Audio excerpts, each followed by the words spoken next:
안녕하세요. 시사몽땅입니다. 정부가 한미 미사일 지침 종료를 계기로 고체 연료 기반의 발사체를 활용할 수 있는 발사장 구축을 추진할 예정입니다. 복수의 관계자들에 따르면 고체 발사체 발사장은 전남 고흥 나로우주센터 인근 지역이 유력한 것으로 예상되고 있습니다. 정부는 이와 관련해 고체 연료 발사체 기술을 보유하고 있는 민간 기업들이 초소형 위성 등을 유연하게 발사할 수 있도록 해 우주산업 생태계를 활성화한다는 계획입니다. 국회 과학기술정보방송통신위원회 소속 조승래 의원이 7일 오후 3시에 온라인 화상회의 방식으로 개최한 미사일 지침 종료에 따른 우주개발 영향 및 대응 방향 긴급 토론회에 참석한 권현준 과학기술정보통신부 거대 공공연구정책관은 민간 부문에서 초소형 위성을 저궤도에 발사할 수 있는 상당한 수준의 고체 연료 발사체 기술을 확보하고 있는 것으로 파악하고 있다며 민간 기업들이 미사일 지침 종료를 계기로 우주 발사 시장에 뛰어들 수 있도록 급하게 발사장 구축을 준비하고 있다고 밝혔습니다. 또한 권현준 정책관은 지금까지 우주 개발 분야는 정부 연구개발 중심으로 유지되고 있으나 이는 기업들이 돈을 벌기 어려운 구조라며 한미 미사일 지침 종료로 앞으로 우주 개발 방향을 초기 기술을 확보하는 R&D와 기업이 돈을 벌 수 있는 조달 방식의 시장 형성이라는 투트랙 전략으로 가야 할 것이라고 강조했습니다. 이날 긴급 토론회에서 주제 발표에 나선 선병찬 한국항공우주연구원 발사체비 행성능 팀장은 한미 미사일 지침 종료의 의미를 주제로 발표했습니다. 1979년 마련된 한미 미사일 지침은 42년간 한국에서 개발하는 미사일의 사정거리와 탑재 중량 제한 내용을 담고 있습니다. 이 같은 지침은 4차례에 걸쳐 완화됐는데 지난해 7월 4차 개정에서 고체 연료 발사체 제한이 해제된 데 이어 5월 22일 한미 정상회담을 통해 완전 종료됐습니다. 한미 미사일 지침 종료의 의미에 대해 선병찬 팀장은 고체 연료 발사체 활용은 물론 우주 발사체의 이동과 해상 공중 발사 제한 해제 등이 이뤄지면서 발사체 발사 방식과 발사체 개발에 다양성을 확보할 수 있게 됐다고 밝혔습니다. 우선 지금까지 국내 우주 발사체는 전남 고흥 나로우주센터에서 고정식 발사만 가능했지만 발사장의 다양성 확보로 차량 발사와 해상 발사, 공중 발사 등 발사 방식의 유연성이 확보됐습니다. 차량 발사는 발사 설비가 단순하다는 장점이 있고 해상 발사는 발사 안전을 확보하기 쉬운 게 특징입니다. 공중 발사는 수송기가 실어 나를 수 있는 범위에서 임의의 위치 방향 발사가 가능하고 지상 발사 설비를 최소화할 수 있다는 이점이 있습니다.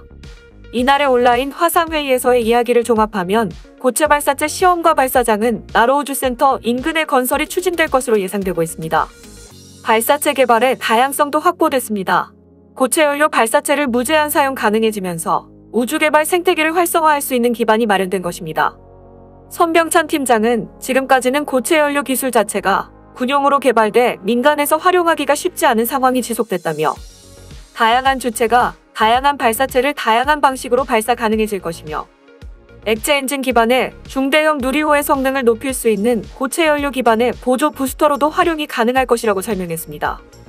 토로에 나선 강경인 한국연구재단 우주기술단장은 다양한 발사체를 개발하고 적용하려면 국내 지형학적 문제에 대한 선행 연구도 필요하다며 당장 소형 발사체 개발 확대가 필요하고 우주 개발을 위한 장기 투자와 민간 기업의 연구 인력 유지 및 생산 인력 유지를 위한 전략도 필요하다고 말했습니다. 한미 미사일 지침 종료에 따라 사용할 수 있는 옵션이 다양해진 만큼 제대로 활용하는 방안이 필요하다는 의견도 나왔습니다. 안재명 카이스트 항공우주공학과 교수는 우주 개발을 위해 사용할 수 있는 옵션이 늘어났다는 의미가 있다며 옵션이 확장됐다고 해서 기술이 도약한 것은 아니며 옵션을 제대로 활용하지 못하면 달라질 것은 없다고 말했습니다. 국가 차원의 장기적인 비전을 수립하고 민관군이 조율할 수 있는 거버넌스 체계가 필요하다는 지적도 나왔습니다. 안재명 교수는 5년마다 수립하는 우주개발진흥 기본계획은 분야별 유기성이 떨어진다는 아쉬움이 있었다며 위성 탐사 발사체 등 모든 분야를 조율해서 고민해야 하고 우주산업 전반에 걸친 계획과 조정 기능, 책임과 권한을 갖춘 컨트롤 타워가 필요하다고 지적했습니다. 이와 관련 권현준 과기정통부 거대 공공연구정책관은 전적으로 동의하며 국가우주위원회를 총리실로 격상하는 논의가 이뤄지고 있다며 한미 미사일 지침 종료를 계기로 어떻게 민간 산업을 확대할 것인지를 검토하고 노력하겠다고 말했습니다. 유동환 한화에어로스페이스 스페이스허브 전무는 우주산업은 장기간 대규모 투자가 필요하다며 정부의 역할이 매우 중요하며 산업 기반을 구축하는 데 도움을 줬으면 좋겠다고 말했습니다. 토론회를 주최한 조승래 의원은 우주산업 실태조사는 있지만 아직 국내 우주산업 생태계에 대한 분석 작업이 잘 안 돼 있는 것으로 알고 있다며 전체 생태계에 대한 분석이 있어야 생태계를 어떻게 진화시킬 수 있을지 방안이 나올 것이라고 강조했습니다. 이처럼 한미미사일 지침이 종료되면서 다양한 로켓 개발에 대한 구상들이 발표되고 있습니다. 최근에 국방부도 공중발사형 로켓 개발 계획을 공개해 눈길을 끌었습니다. 국방부는 지난달 31일에 국회 국방위원회 업무보고 자료를 통해 미사일 지침 종료에 따라 이같이 방위 역량을 강화하겠다고 밝혔습니다.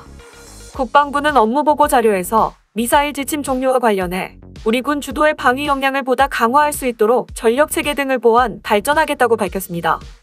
이어 공중 해상 기반 우주 발사체를 운용할 수 있는 다양한 플랫폼 등을 개발할 것이라고 설명했습니다. 즉, 공중 기반 우주 발사체를 운용할 수 있는 다양한 플랫폼 등을 개발하겠다는 내용입니다. 지상 발사대가 아니라 항공기에 탑재해 공중에서 우주 로켓을 쏘아 올리겠다는 것입니다. 공중 기반 우주 발사체는 중형 혹은 대형 항공기에 탑재한 우주 로켓을 항공기에 실어 상공에서 발사한 뒤 형층권 이상 공간으로 쏘아 올리는 방식입니다. 지상에서 로켓을 발사하는 것보다 발사 비용이 저렴하고 고정된 위치가 아닌 가변적 위치에서 적시에 발사할 수 있습니다. 국방부가 미사일이 아닌 우주 로켓이라고 표현한 만큼 일단은 소형 및 초소형 군사용 위성 등을 탑재해 공중에서 발사할 수 있는 로켓 개발에 초점을 둘 것으로 보입니다. 다만 안보 상황이 엄중해지면 탑재체의 위성이 아닌 탄두를 달 수도 있어 주변국들의 미사일 위협을 효율적으로 억제할 수 있는 수단으로 진화할 여지도 있습니다.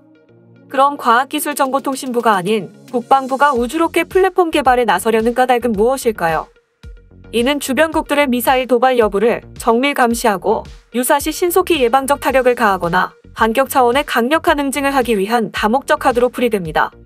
한미 미사일 지침 종료 결정과 한미 간 우주협력 강화 방침도 중요한 배경이 됐습니다. 방산업계의 한 관계자는 국방부가 공중발사 우주로켓 플랫폼을 개발하면 여기에 초소형 혹은 소형 정찰 위성 등을 탑재해 저궤도에 띄울 것으로 보인다고 내다봤습니다. 또한 중장기적으로는 해당 로켓 기술을 응용한 공중발사 탄도미사일을 개발할 가능성도 배제할 수 없다며 주변국들의 미사일 도발에 대한 억지력을 강화할 수도 있을 것이라고 전망했습니다. 우리나라는 중국과 러시아에 접하고 있으며 옆으로는 일본이 있습니다. 여기에 미국과는 동맹 관계입니다. 이러한 패권 경쟁을 벌이는 동아시아 국가들의 군사력을 갖추지 못한 중립은 사실상 의미가 없습니다. 이런 지정학적 입지를 생각한다면 러시아와 중국, 일본을 뛰어넘지는 못한다고 해도 근접한 무력은 갖추고 있어야 영내 안정을 유지할 수 있습니다. 때문에 국방부는 지난해부터 극초음속 고정밀 장거리 미사일 개발에도 열의를 보이고 있습니다. 국방부는 로켓 기술과 더불어 극초음속 장거리 미사일을 개발도 추진하고 있으며 추진에 필요한 스크램제트 엔진과 로켓용 고체 연료 기술도 현재 개발 중이며 이 기술은 우주 개발과 일맥상통합니다. 국회 입법조사처에 따르면 국방과학연구소는 2004년부터 램제트 엔진 등 극초음속 추진에 필요한 기초기술을 개발 중이며 2023년이면 시험 비행을 할 것으로 내다봤습니다.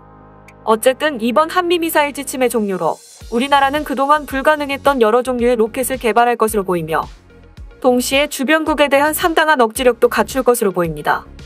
이상 마치겠습니다. 시사몽땅이었습니다.